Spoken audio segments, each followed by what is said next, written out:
y no hay que considerar que la visita del alta representante es un punto como los otros. Para mí es un momento muy importante porque era muy poco concebible hace 2 meses de pensar que la alta representante podría hacer una visita oficial en Cuba, por corta que sea, por todo que uno puede tener ganas de disminuir el impacto. Sí, es un impacto importante, era inconcebible hace muy poco. ¿Por qué motivo? Porque las relaciones entre la Unión Europea y Cuba no permitían ni soñar de una visita a este nivel.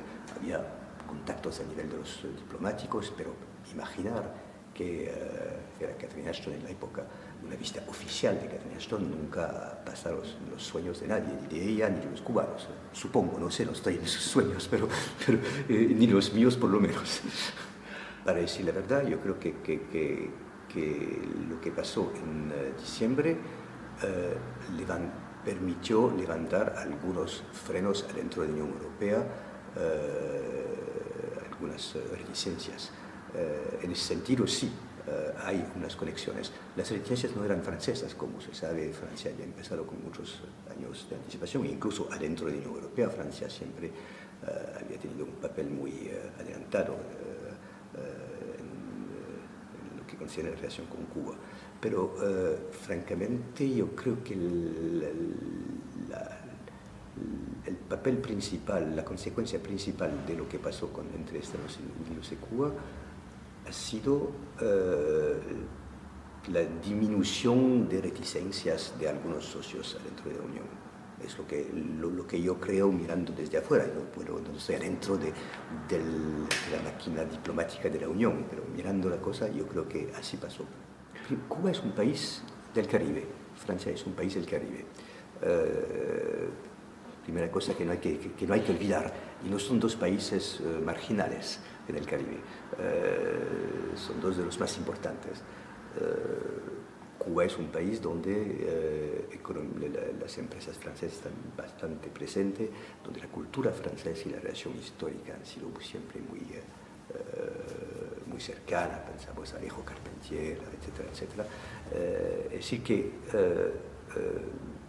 es normal que en un movimiento que Francia empezó hace, insisto, muchos años, ahora estamos en este movimiento de aceleración. ¿Por qué las cosas se aceleran? Porque Cuba se abre más. Porque la historia se acelera. Y porque la historia se acelera. Lo interesante de ver que Cuba, cuando uno habla de una carrera entre competidores, es interesante porque fundamentalmente eso da una indicación de la disproporción excepcional entre el peso objetivo de Cuba a nivel demográfico, económico e incluso militar, entre el peso de Cuba como tal y el número de suspirantes. Un país muy pequeño con muchos pretendientes. Bueno, es un país que por razones geopolíticas siempre ha tenido esta especificidad, incluso en la época de la colonia, porque Cuba no se descolonizó con el resto de las colonias españolas. Para los españoles la pérdida de Cuba ha sido aún más difícil, más se perdió en Cuba, se dice en España. Cuba después ha tenido, después de la Revolución Cubana, un papel político muy específico, y además hay, bueno, lo que hemos visto al momento de la CELAC,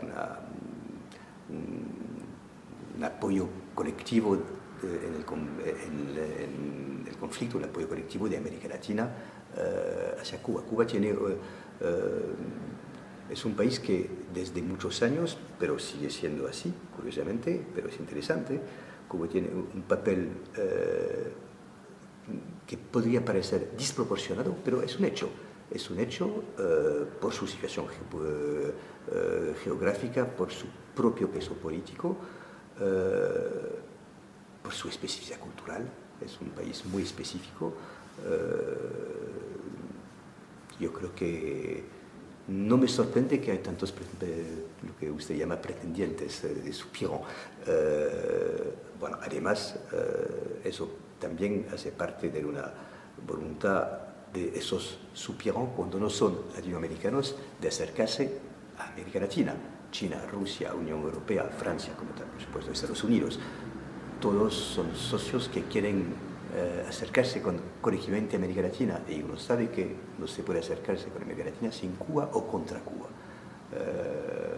Entonces, bueno, a partir de este momento hay entre comillas, carreras que es interesante analizar y en la cual Francia participó, pero con anticipación.